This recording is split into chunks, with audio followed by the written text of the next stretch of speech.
Hi guys, आज की video में हम देखेंगे कि कैसे महाराजा रंजीत सिंह ने सिख एम्पायर एस्टेब्लिश किया। जैसे कि हमें पता है कि पंजाब में कई सारी मिसल्स बनी हुई थी और हर एक मिसल अपने अपने एरिया को गवर्न कर रही थी। 1780s तक पंजाब में टोटल 12 मिसल बन चुकी थी और इनके नाम थे आलूवालिया, भंगी, नकई, फैजुलपुरिया, कन्हैया, करौर सिंघिया, सुकरचकिया, निशानिया, फुलकिया, रामगढ़िया, शहीद और दल्लेवालिया। ये सभी मिसल्स आपस में एक दूसरे के साथ कोऑपरेट करते थे और जब भी कोई एक्सटर्नल फोर्स पंजाब पर अटैक करती थी तो ये सब मिलकर एक साथ उसका सामना करते थे। इनमें से ये जो भंगी मिसल है ये बहुत ज्यादा पावरफुल थी और इसके पास अमृतसर और लाहौर दोनों एरियाज थे। अमृतसर यानी रिलीजियस कैपिटल और लाहौर पंजाब का सेंट्रल एरिया था, तो इसीलिए ये काफी इंपॉर्टेंट थी। इसके अलावा सुकरचकिया मिसल ये भी काफी पावरफुल थी। यहाँ के रूलर थे महान सिंह, पर 1792 में महान सिंह की मृत्यु हो गई और इनके बाद इनके बेटे रंजीत सिंह ने 12 साल की उम्र में सुकरचकिया मिसल की कमांड अपने हाथ में ली।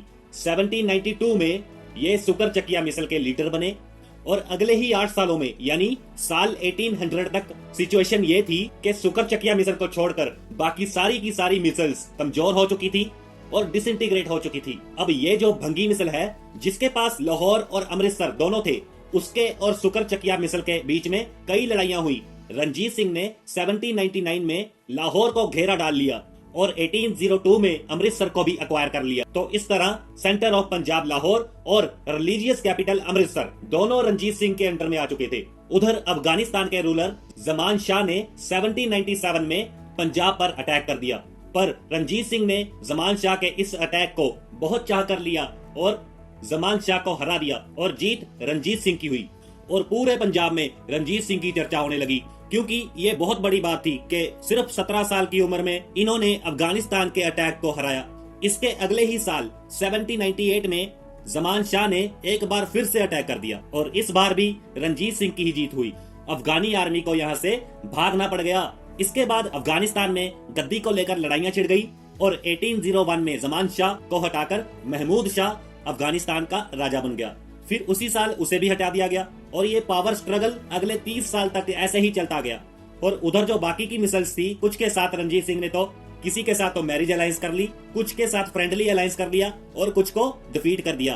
कहने का मतलब ये है कि सतलुज नदी के ऊपर पंजाब रीजन में ऐसा कोई मिसल नहीं था जिसने रंजीत सिंह को अपना राजा न माना हो। इनफैक्ट सतलुज नदी के साउथ में भी जो पंजाब रीजन है वहां भी रंजीत सिंह का इन्फ्लुएंस था, बट पूरी तरह से नहीं था। और सतलुज नदी के नॉर्थ में जितने भी सिख चीफ थे वो तो रंजीत सिंह के अंडर में आ ही चुके थे। ये जो सिख चीफ थे इन्हें रंजीत सिंह के अंडर में या तो जमींदार या फिर जागीरदार के रूप में ट्रांसफॉर्म कर दिया गया, तो ये अपने अपने एरिया के अंडर में या फिर जमींदार बन गए या फिर जागीरदार बन गए। साल 1801 में रंजीत सिंह ने अपने आप को महाराजा ऑफ पंजाब डिक्लेयर कर दिया और इस तरह पंजाब में सिख एम्पायर की शुरुआत हुई।